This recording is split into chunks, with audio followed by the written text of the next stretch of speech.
There is something the hard season does that nobody warns you about. It gives you a name. Not out loud.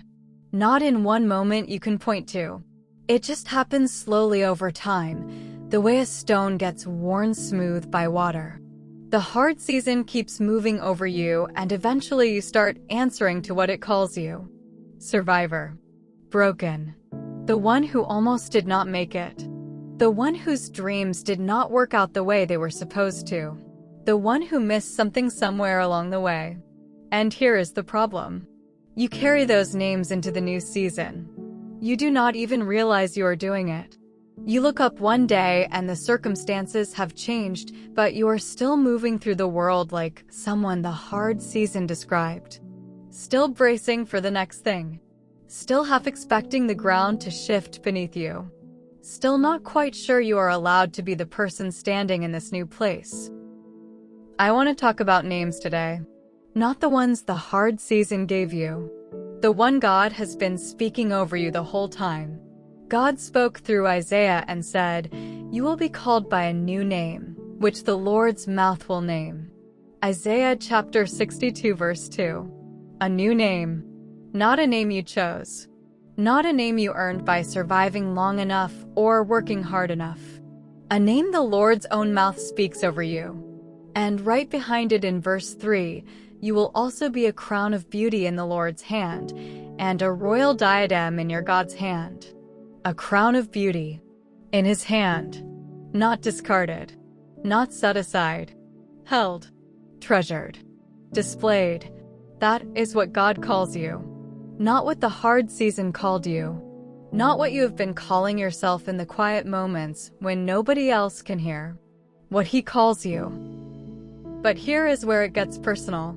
Because most of us have been carrying the hard season's version of our name for so long it feels more true than God's version. The hard season's name has evidence behind it. Years of it. Things that happened. Things that did not happen. People who left. Dreams that did not come through. The hard season's name feels earned in a way that God's name feels like it could not possibly apply to someone like you. I understand that. I have lived in that gap. The gap between what God says about you and what the evidence of your life seems to say about you.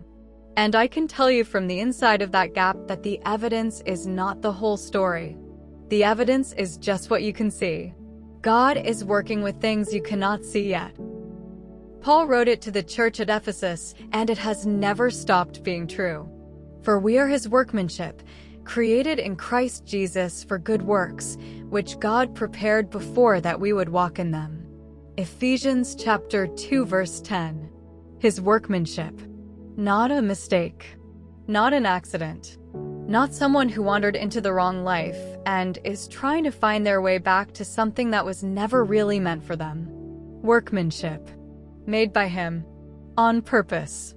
For works He already prepared. Works that were waiting for you to walk into them before you even knew what season you were in. The new season is not an accident. It was prepared. You were prepared for it. Before you walked into the hard one. Before you walked out of it. Before you could see any of this coming. It was already there waiting. And the name God speaks over you in this new season is not survivor. It is not the person who almost did not make it. Romans chapter 8 verse 15 puts it plainly.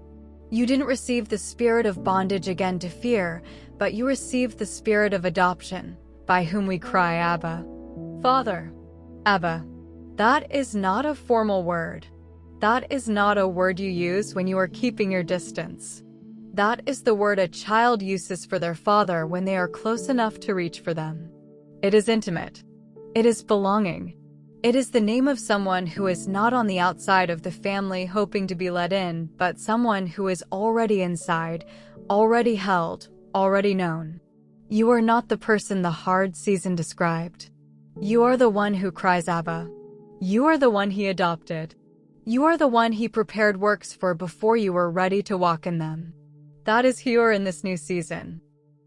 And if all of that still feels too large for the size of what you have been living, there is a line tucked inside Song of Solomon chapter 2 verse 4 that has carried me more than once.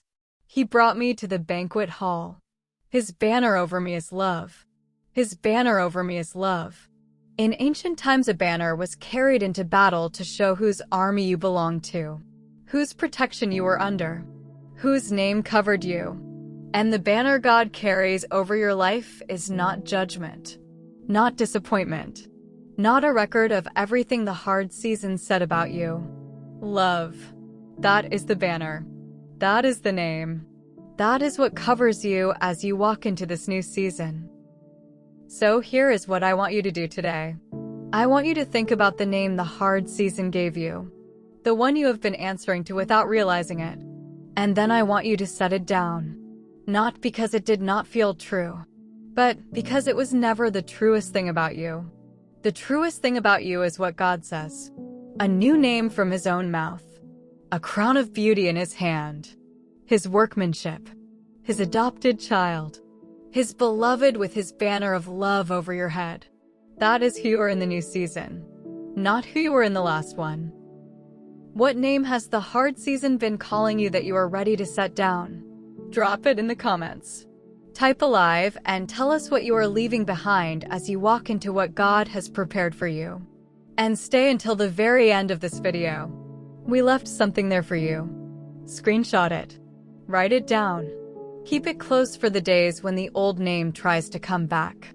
If this channel has been a place you keep returning to, subscribe for your daily spiritual reset so you never miss what comes next. Come on this journey with us. We will be here. We see you. We are here for you.